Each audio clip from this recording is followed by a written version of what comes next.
Hello दोस्तों, welcome to my YouTube channel daily Shiksha. दोस्तों, राष्ट्रीय मानवाधिकार आयोग क्या है, इसके अध्यक्ष कौन है, राष्ट्रीय मानवाधिकार आयोग काम क्या करता है, इन सब चीज़ों को हम डिटेल में कवर करने वाले हैं। अगर तुम चैनल पर नए हो तो चैनल को सब्सक्राइब कर लो। तो दोस्तों, राष्ट्रीय मानवाधिकार आयोग, जिसे हम बोलते हैं नेशनल ह्यूमन राइट कमीशन, एक देखो यहाँ पे किसके बारे में बात हो रही, मानवाधिकार, मानव के अधिकार।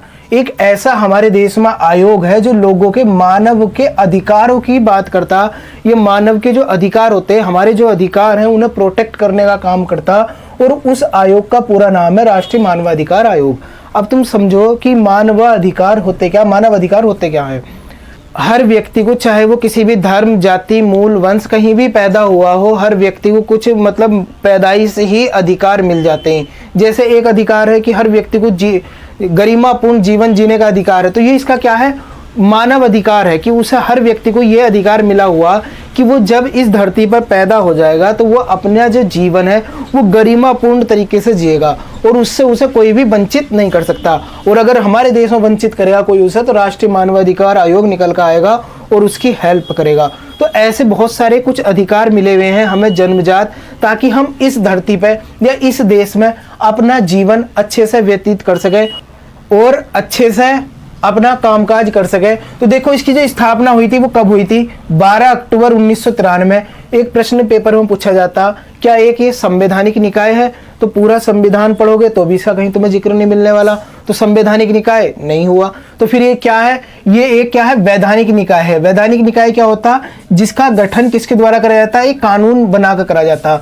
तो हमारे देश में मानवाधिकार संरक्षण अधिनियम आया था 1993 में, तब इस अधिनियम के तहत इसकी स्थापना कर दी गई थी। एक पेपर में प्रश्न यही पूछा जाता कि मानवाधिकार दिवस कब मनाया जाता, तो भूल मत जाना 10 दिसंबर याद रखना, पेपर में प्रश्न पूछा जाता है इससे। इसका जो राष्ट्रीय मानवाधिकार आयोग है, इसका हेडक्वार्टर कहाँ है, नई दिल्ली के अंदर। ये ऐसे प्रश्न है जो डायरेक्ट पेपर में पूछे जा चुके और आने वाले एग्जाम में पूछे जा सकते हैं, तो इसे थोड़ा अच्छे से समझा करो। अध्यक्ष कौन थे इसके पहले, अगर मैं इसके पहले अध्यक्ष की बात करूं तो कौन थे, रंगनाथ मिश्र, रंगनाथ, न्यायमूर्ति रंगनाथ मिश्र इसके क्या थे, पहले अध्यक्ष थे। अब कौन है, न्यायमूर्ति श्री अरुण मिश्रा इसके क्या है, अब अध्यक्ष है 2024 में। सदस्य इसमें एक अध्यक्ष होता, 5 अन्य सदस्य होते हैं। इसके सदस्यों के बारे में मैं थोड़ी देर में बात करूंगा, क्योंकि इसमें 7 अन्य सदस्य भी होते हैं। कहाँ कहाँ से कौन सा सदस्य निकल कर आता, सारी चीजें बताऊंगा, लेकिन बस थोड़ा सा पेशेंस रखो।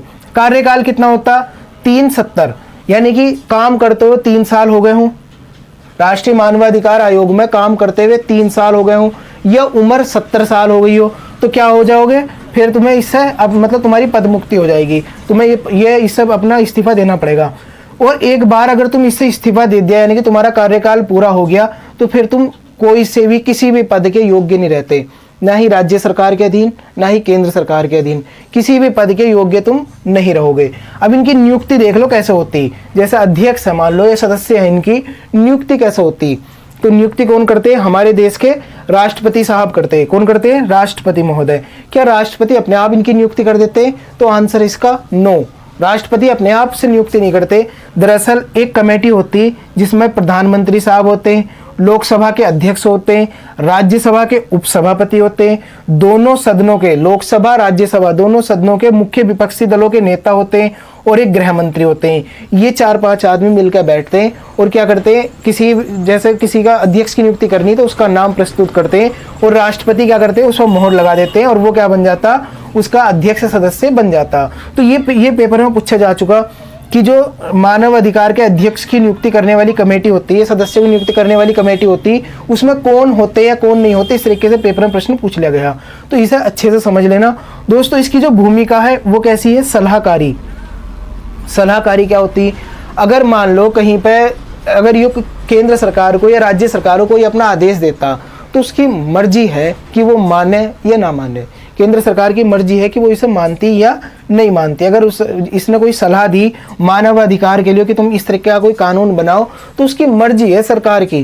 भाई ये चीज़ यहाँ पे थोड़ा सा अलग तरीके से तुम्हें देखने की ज़रूरत है कि ये जो भी सलाह देगी, जो आयोग जो भी सलाह देगा, उसे क्या होगा, मर्जी है सरकार की वो मानती या नहीं मानती। और दूसरा एक चीज़ और है इसमें, केवल उन्हीं मामलों की जांच ये करता जो 1 वर्ष से कम के होते हैं। मान लो किसी के मेरे मानवाधिकार में कोई दिक्कत आई, या मतलब मेरे मानवाधिकार के साथ खिलवाड़ हुआ, तो ये राष्ट्रीय मानवाधिकार आयोग अगर मेरा मामला 1 साल से पुराना है तो उसकी जांच नहीं करने वाला, 1 साल से कम का तो उसकी जांच तो करेगा।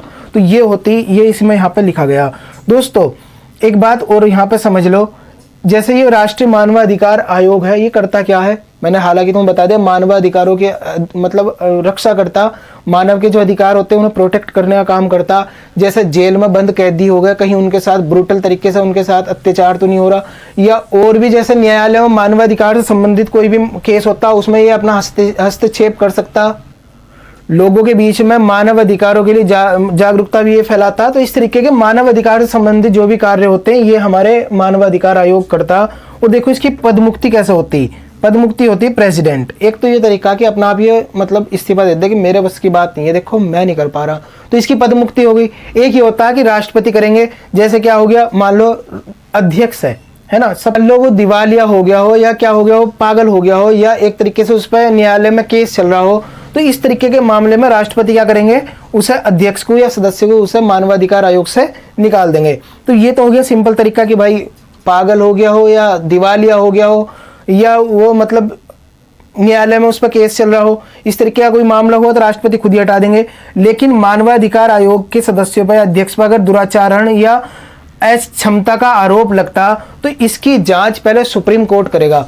मान लो राष्ट्रीय मानवाधिकार के अध्यक्ष है कौन, श्री अरुण मिश्रा साहब, इन पर दुराचरण या अक्षमता का आरोप लगता तो इसकी जांच पहले सुप्रीम कोर्ट करेगा। सुप्रीम कोर्ट देखेगा कि ये जो आरोप लगाए गए इन पर दुराचरण के, ये सही है या नहीं है। अगर वो सही है तो ये राष्ट्रपति को अपनी रिपोर्ट भेज देगा, राष्ट्रपति महोदय हटा देंगे। अगर वो आरोप सही नहीं है तो राष्ट्रपति महोदय नहीं हटाएंगे, तो कोई दिक्कत ही नहीं है। तो दोस्तों मैंने इसके बारे में तुम्हें सारी चीजें बता दी। सदस्य देख लो, मैंने तुम्हें बताया कि इसमें अध्यक्ष होता है, 5 अन्य सदस्य होते हैं, 7 और होते हैं। ये क्या होगा, ये पूर्णकालिक होगा, ये 7 अन्य सदस्य हैं। इसके बारे में बताऊंगा, नीचे यहाँ पर लिखा हुआ, घबराने की जरूरत नहीं है। देख लो सुप्रीम कोर्ट का जो इसका अध्यक्ष होगा, पहले वो देख लो कौन होगा। सुप्रीम कोर्ट का पूर्व मुख्य न्यायाधीश इसका अध्यक्ष बन सकता, या न्यायाधीश, सुप्रीम कोर्ट का न्यायाधीश जो हो हाल फिलहाल में, वो इसका अध्यक्ष बन सकता। तो एक अध्यक्ष के लिए क्राइटेरिया ये हो गया।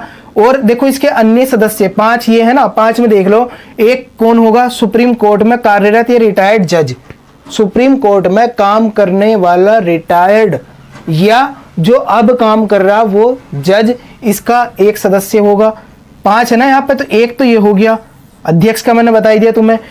एक कौन होगा, हाई कोर्ट में कार्यरत कोई जज, किसी भी हाई कोर्ट में काम करने वाला एक जज, या पूर्व मुख्य न्यायाधीश, या हाई कोर्ट का पूर्व मुख्य न्यायाधीश। जैसे मान लो हमारे देश में 24-25 हाई कोर्ट है, उन हाई कोर्ट में से किसी का एक क्या कर लेंगे, कार्यरत जज उठा लेंगे, कार्यरत जज को ले लेंगे, या उसके हाई कोर्ट में जो मुख्य न्यायाधीश होगा पहला, उसे ले लेंगे। तो टोटल कितने होंगे, 2 और 3 मानवाधिकार से संबंधित लोग होंगे जिन्हें मानव अधिकार के बारे में जानकारी होगी। तो टोटल कितने हो गए, 5। अध्यक्ष के बारे में ये रहा, और 2 सदस्य ये, और 3 मानवाधिकार से संबंधित, टोटल कितने हो गए, 5। अब देख लो 7 अन्य सदस्य के बारे में। NCST जो 7 सदस्य निकल कर आते हैं, ये कहाँ से होते हैं, national commission for scheduled tribe, राष्ट्रीय जनजाति आयोग का अध्यक्ष होगा एक। तो national commission for scheduled caste, तो इसमें कौन होगा, राष्ट्रीय पिछड़ा वर्ग, राष्ट्रीय अनुसूचित जाति आयोग का सदस्य, 7 है ना। देखो तो national commission for scheduled tribe से एक सदस्य निकल कर आएगा, यानी कि उसके अध्यक्ष होंगे। National commission for scheduled caste के अध्यक्ष होंगे, राष्ट्रीय महिला आयोग के अध्यक्ष होंगी, और national commission for backward class जिसे राष्ट्रीय पिछड़ा वर्ग आयोग बोलते हैं, एक सदस्य इसके अध्यक्ष होंगे। राष्ट्रीय बाल अधिकार सुरक्षा आयोग के अध्यक्ष होंगे, और अल्पसंख्यक आयोग के अध्यक्ष होंगे। तो टोटल कितने हो गए, 6। 1 2 3 4 5 और 6, टोटल 6 सदस्य हो गए। एक और बचा, देख लो अभी, विकलांग व्यक्तियों के लिए मुख्य आयुक्त की जो नियुक्ति करी जाती है वो भी इसके सदस्य होते हैं। तो टोटल कितने हो गए, 7। 6 यहाँ पे लिखे हुए हैं, इनके सबके अध्यक्ष, NCST के अध्यक्ष, NCSC के अध्यक्ष, राष्ट्रीय महिला आयोग के अध्यक्ष, NCBC के अध्यक्ष, ये सारे अध्यक्ष होते हैं। और एक कौन होता है, विकलांग व्यक्तियों के लिए मुख्य आयुक्त होता है, वो इसके सदस्य होते हैं। तो टोटल कितने हो गए, 7। तो दोस्तों ये था हमारा लेक्चर। अगर तुम्हें कुछ भी डाउट रह गया हो तो कमेंट बॉक्स ओपन है, कमेंट करके मालूम कर सकते हो। मिलते हैं फिर नेक्स्ट लेक्चर में, तब तक के लिए थैंक्स अ लॉट, जय हिंद।